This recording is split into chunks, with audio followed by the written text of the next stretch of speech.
Good morning, afternoon, or wherever in the day you happen to be finding us. You are listening to the AI avatar of Dr. Irina Lazuk, dermatologist, skin scientist, and the woman who has been watching the global beauty industry figure itself out with the patience of someone who has seen a lot of trends come and go and was right about most of them.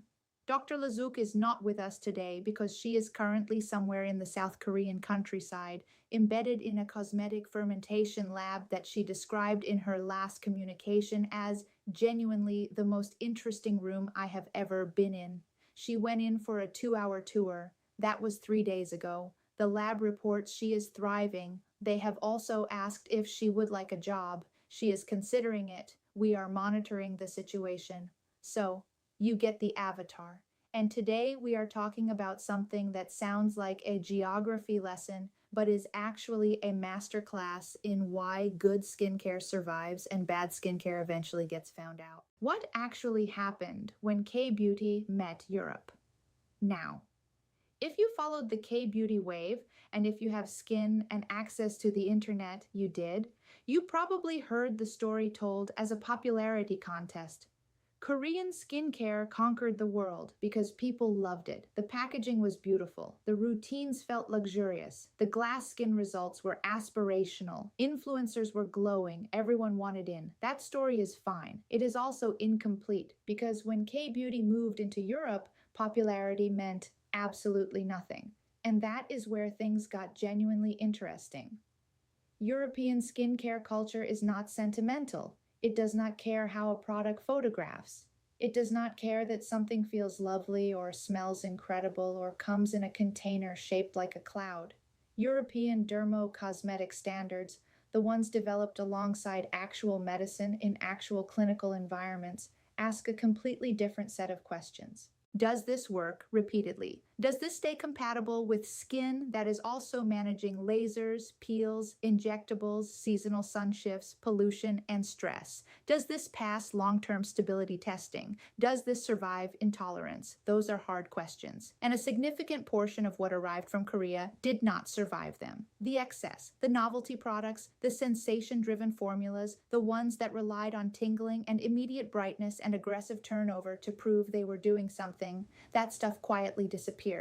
European dermatology environments are not forgiving of volatility. Anything that adds unpredictability to skin that is already being asked to tolerate a lot is a liability, not a trend to try, a liability. But here is the fascinating part. Some of it absolutely survived, and what survived tells you everything about what actually matters in skincare. Centella asiatica, still here.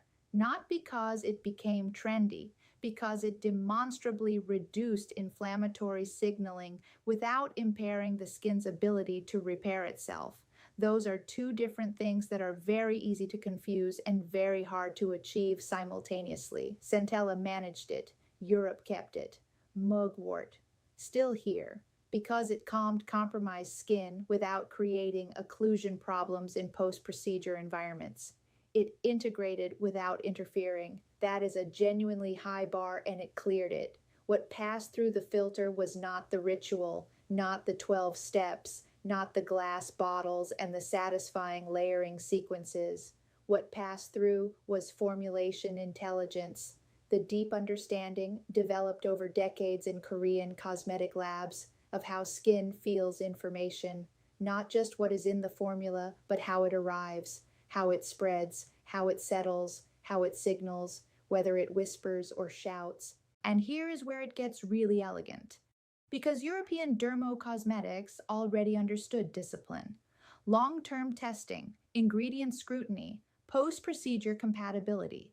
Conservative standards that prioritize not causing harm above causing excitement. What European systems lacked was that sensitivity to communication, that texture, intelligence, that formulation sophistication around how skin receives a signal, not just what the signal contains. When those two things actually met, not as marketing collaboration, not as trend fusion, but as genuine scientific intersection, skincare stopped being ornament and started behaving like infrastructure, like something that quietly holds the system together instead of constantly demanding attention from it.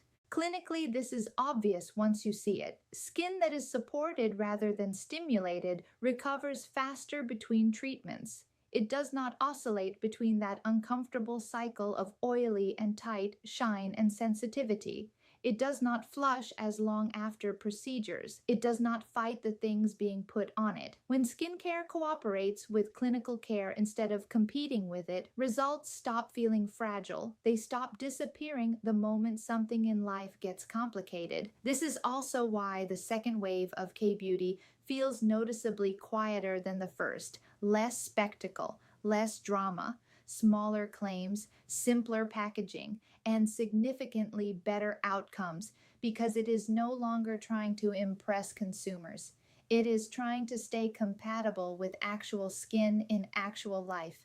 That is a fundamental shift in priority, and it is the right one.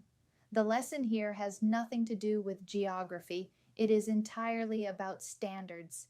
The future of skincare is not defined by where something is made, or what cultural moment it arrived in, or how beautifully it performs on camera. It is defined by whether it integrates cleanly into real skin, real stress, and real treatments, whether it earns trust through repetition rather than excitement, whether it is still working 6 months later when the novelty is completely gone. Europe did not reject K-beauty, it pressure tested it, and what came out the other side was better, quieter, more precise, more useful. That is not a criticism of where it started. That is what good standards do. They do not punish innovation, they clarify it. And skin, it turns out, has been waiting for that clarity for a very long time. Before we close, everything you just heard is purely for entertainment and educational purposes only and does not constitute medical advice. Skincare formulation, clinical compatibility, and ingredient science are complex topics that deserve real professional context. Please consult a licensed dermatologist for guidance specific to your skin and situation. Dr. Lazuk will be available for consultations as soon as she decides whether or not to accept the Fermentation Lab's job offer. We give it 50-50. May your skin always glow as brightly as your smile.